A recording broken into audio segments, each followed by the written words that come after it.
La Côte d'Ivoire, il y a 6 mois, c'était un pays en crise. Aujourd'hui, il est en pleine reprise, puisque l'indice de production industrielle a déjà dépassé son niveau de 2010 à la même période. Évidemment, la chance, ça se mérite.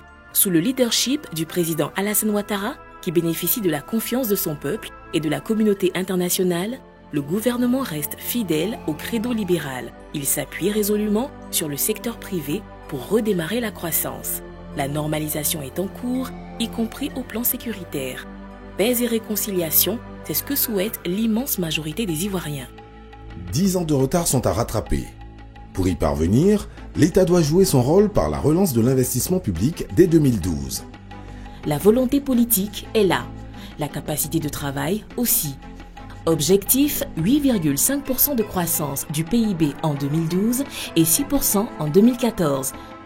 Les partenariats publics-privés sont parfaitement adaptés à ce contexte de relance. Un comité national a été créé pour encadrer les PPP. Il comporte un comité de pilotage et une cellule technique opérationnelle. Le ministère de l'Économie et des Finances et le ministère de l'Industrie coiffent ces deux organes, assistés notamment de représentants du secteur privé. La relance économique post-crise se déroule dans un contexte où les ressources de l'État s'amenuisent face à l'ampleur des besoins. En principe, un plan Marshall s'impose pour la mise à niveau de cette économie. Face à ces nombreux défis de la relance, mais à la fois de la mondialisation, les partenariats publics-privés paraissent comme le moyen le plus sûr de garantir cette relance économique.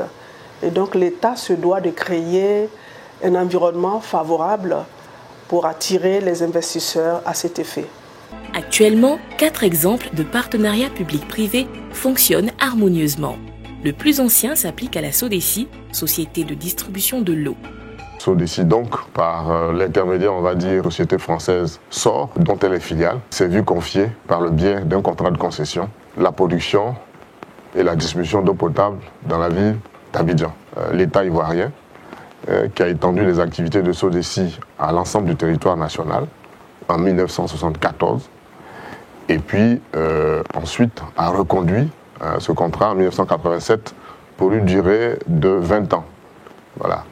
Le contrat de 1987 est arrivé à expiration en 2007 et il a été reconduit à nouveau sous la forme d'un contrat d'affermage pour une durée de 15 ans. Aujourd'hui, SODECI emploie 1600 collaborateurs et, je veux dire, exploite le service public sur l'ensemble du territoire national dans 765 localités. 2 autres programmes concernent des centrales thermiques. La CIPREL, en partenariat avec Finagestion, et le fonds d'investissement ECP. CIPREL est un investissement à ce jour de 103 milliards de francs CFA. En 2010, elle a produit 2100 gigawattheures qui a représenté 38% de la consommation intérieure de notre pays.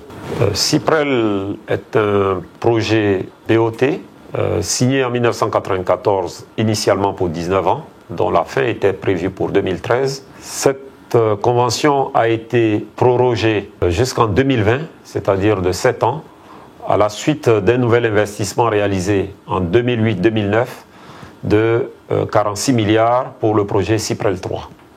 Et Azito, avec le groupe Agacan et le britannique Globeleq. La centrale d'Azito a été initiée en 1997-1998 par le gouvernement avec pour principal objectif de faire en sorte que la Côte d'Ivoire ait suffisamment d'énergie pour satisfaire sa demande interne et également faire de la Côte d'Ivoire un pays exportateur d'électricité dans la sous-région. Ce qui rend possible véritablement ce type de projet, c'est l'environnement économique, la stabilité du pays en question. Il y a également les fondamentaux même du projet, c'est-à-dire sa justification économique. Il y a également l'engagement des autorités en termes de support qu'ils apportent au projet et tout le cadre contractuel qui doit être mis en place au niveau notamment du secteur de l'électricité. Et vous vous rendez bien compte qu'à travers tous ces éléments dépendent essentiellement de l'État. C'est en ce sens que le partenariat public-privé revêt toute sa dimension dans le partage de ces risques pour rendre faisable ce type d'opération à financement purement privé. Enfin, l'aéroport d'Abidjan est géré par la société Aéria en partenariat avec l'aéroport de Marseille.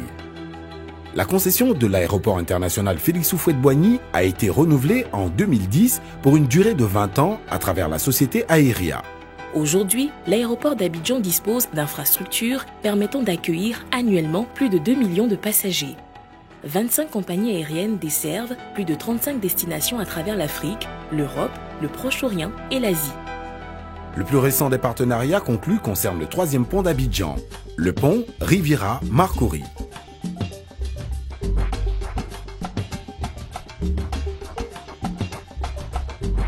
Indispensable à cette métropole de 6 millions d'habitants, l'ouvrage va être construit par Bouygues qui l'exploitera au terme d'un contrat de concession sur 30 ans.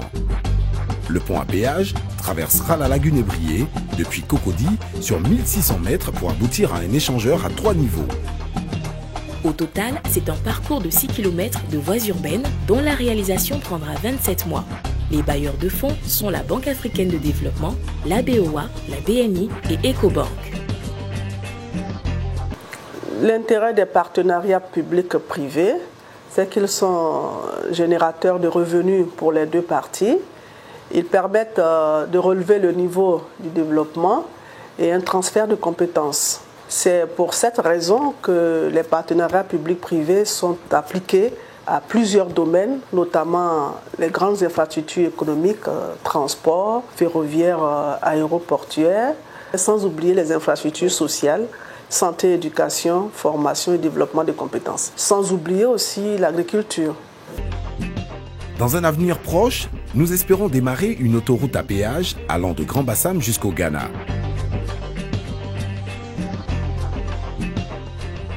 Terminer l'autoroute Yamoussoukro-Bouaké. Réaliser l'interconnexion des réseaux électriques avec la Guinée. Pour la ville d'Abidjan, il y a 2 gros projets. Un train urbain et un parc pour les expositions. Sans oublier les infrastructures pour les NTIC avec la construction et l'exploitation des réseaux de communication à haut débit. Dans l'intérieur du pays, il nous faut des réseaux d'adduction d'eau et d'assainissement dans les chefs-lieux de région, des marchés de gros, des gares routières. En somme, un très vaste programme. Toujours en partenariat secteur public, secteur privé. Nous, à la Banque mondiale, bien sûr, on soutient les efforts du gouvernement pour renforcer les infrastructures en Côte d'Ivoire. Il y a un menu important d'infrastructures qui est prévu sur les prochaines années. Et ces infrastructures se prêtent au type de financement en partenariat public-privé, donc PPP. Et la Banque mondiale soutient cette approche. La Côte d'Ivoire a déjà une expérience intéressante en la matière, qui date déjà d'une vingtaine d'années dans des secteurs stratégiques. Aujourd'hui, les PPP semblent être, je pense, la voie promise, en tout cas pour attirer des financements de type privé sur des projets structurants importants. Pour la partie publique, la Banque mondiale peut effectivement apporter son appui en termes de financement public sous forme de dons ou de subventions, mais aussi à travers ses guichets comme la Société financière internationale, MIGA, donc l'agence multilatérale de garantie, pour assurer effectivement les investisseurs, surtout dans un pays qui sort de crise.